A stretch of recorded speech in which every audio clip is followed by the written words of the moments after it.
Hi guys, எல்லாருக்கும் வணக்கம் guys. இந்த வீடியோவில் என்ன பார்க்க போகிறோன்னா, வேர்ல்டு கப் வேறு வந்துச்சுங்க. நம்ம ஸ்ரீலங்கா, இந்தியா, ஆப்கானிஸ்தான், ஆஸ்திரேலியா சொல்லிட்டு எல்லாமே யூஏக்கு இருக்காங்க. இதை தொடர்ந்து பத்திரனா இன்னும் ஃபுல் ஃபிட் ஆகலை. அவர் ஸ்ரீலங்கன் டீமில் விளையாடுவார்னு சொல்லிட்டு ஒரு சந்தேகத்தில் தான் இருக்குது. இதை குறித்து அவர் நேற்று ப்ரெஸ் மீட்டை அட்டன் பண்ணார். அப்போது நம்ம சென்னை அணி பற்றி பேசியிருக்காரு. என்ன பேசினார், ஏது பேசினார் சொல்லிட்டு வீடியோ டீட்டெயில்டாக பார்க்கலாம். அதுக்கு முன்னே நீங்கள் நம்ம சேனலுக்கு புதுசாக வந்திருந்தீங்கன்னா ஒரு சப்ஸ்கிரைப் மட்டும் பண்ணிக்கோங்க. வீடியோக்குள்ளே போகலாம். அவர் என்ன சொன்னாருன்னா, ஸ்ரீலங்காவுக்கு அடுத்தது எனக்கு ரொம்ப பிடிச்ச ஒரு ஏரியான்னு கேட்டிங்கன்னா அது இந்தியா தான். அதுவும் சென்னை அணிக்கோசம் நான் விளையாடுறது எனக்கு ரொம்ப மகிழ்ச்சி அளிக்குது.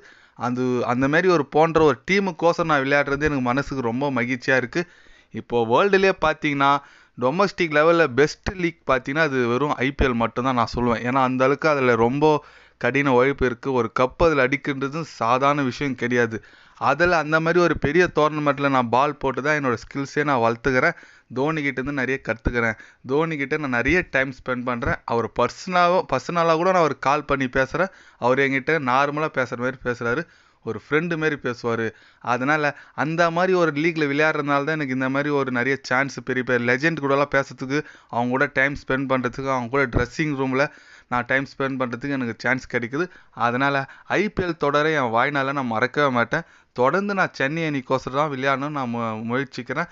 என்னை சென்னை அணியில் எடுத்தாங்கன்னா கண்டிப்பாக நான் என்னோடய பெஸ்ட்டு ஃபுல்லாகவே கொடுப்பேன்னு சொல்லிட்டு நம்ம பத்திரனா ரொம்ப இதுவாக பேசியிருக்காரு. அப்புறம் வேர்ல்டு கப்பு நான் ஃபஸ்ட்டு மேட்ச் விளையாடுவேன்னு சந்தேகம் தான். ஆனால் கண்டிப்பாக கூடி சீக்கிரம் நான் இன்ஜுரியிலேருந்து கரெக்டாக எனக்கு இன்ஜுரி ஃபுல்லாக குணமாகி கண்டிப்பாக நான் ஸ்ரீலங்கா அன்னைக்கு மீண்டும் வருவேன், கம்பேக் கொடுப்பேன்னு சொன்னாருங்க. ஆனால் அவர் இந்த மாதிரி பேசியிருக்கிறது ஓகேங்க. ஸ்ரீலங்கா பற்றி பேசியிருக்காருன்னா அவர் சொந்த நாடு. அங்கே போய் நம்ம சென்னை அணி பற்றி பேசியிருக்கிறது ரொம்ப ஆச்சரியத்தை அளிக்குது. ஏன்னா பத்திரனாவோ ஒரு பெஸ்ட்டு பவுலராக காட்டினது நம்ம சென்னை அணி தான் சொல்லாங்க. ஏன்னா அவங்க ஸ்ரீலங்காலே அவருக்கான வாய்ப்பு கிடைக்கல. தோனி தான் அவரை ஏலத்தில் எடுத்து 20 லட்சத்துக்கு நம்ம சென்னை அணி கூட்டிகிட்டு வந்து இந்த அளவுக்கு நல்லா ஒரு பவுலராக ஷைன் பண்ணியிருக்கிறதுக்கு முக்கிய பங்களிப்பு நம்ம சென்னை டீமுக்கும் தோனிக்கும் தான் இருக்குன்னு சொல்லலாம். அதுக்கப்புறம் முதல்ல அவர் சென்னையிலலாம் விளையாட்டு அப்புறம் தான் ஸ்ரீலங்காக்கே டெபியூட் பண்ணார், T20 ஒன் டே அப்படின்னு சொல்லிட்டு. அதனால் பத்திரனை பற்றி இந்த அளவுக்கு தெரிஞ்ச தோனி தான் அவரோட டேலண்ட்டை வெளிப்படுத்தினா நான் நினைக்கிறேன். பத்திரனா இந்த மாதிரி பேசியிருக்கிறத பற்றி நீங்கள் என்ன நினைக்கிறேன்னு சொல்லிட்டு கமெண்ட் பண்ணிட்டு போங்க. இந்த வருஷம் இந்திய அணி கப்பு அடிக்காதா T20 வேர்ல்டு கப், நீங்கள் என்ன நினைக்கிறீங்கன்னு சொல்லிட்டு கமெண்ட் பண்ணிட்டு போங்க.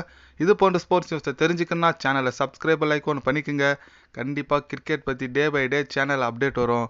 மறக்காமல் சப்ஸ்கிரைப் மட்டும் கொஞ்சம் பண்ணி வச்சுக்கோங்க. நன்றி, வணக்கம்.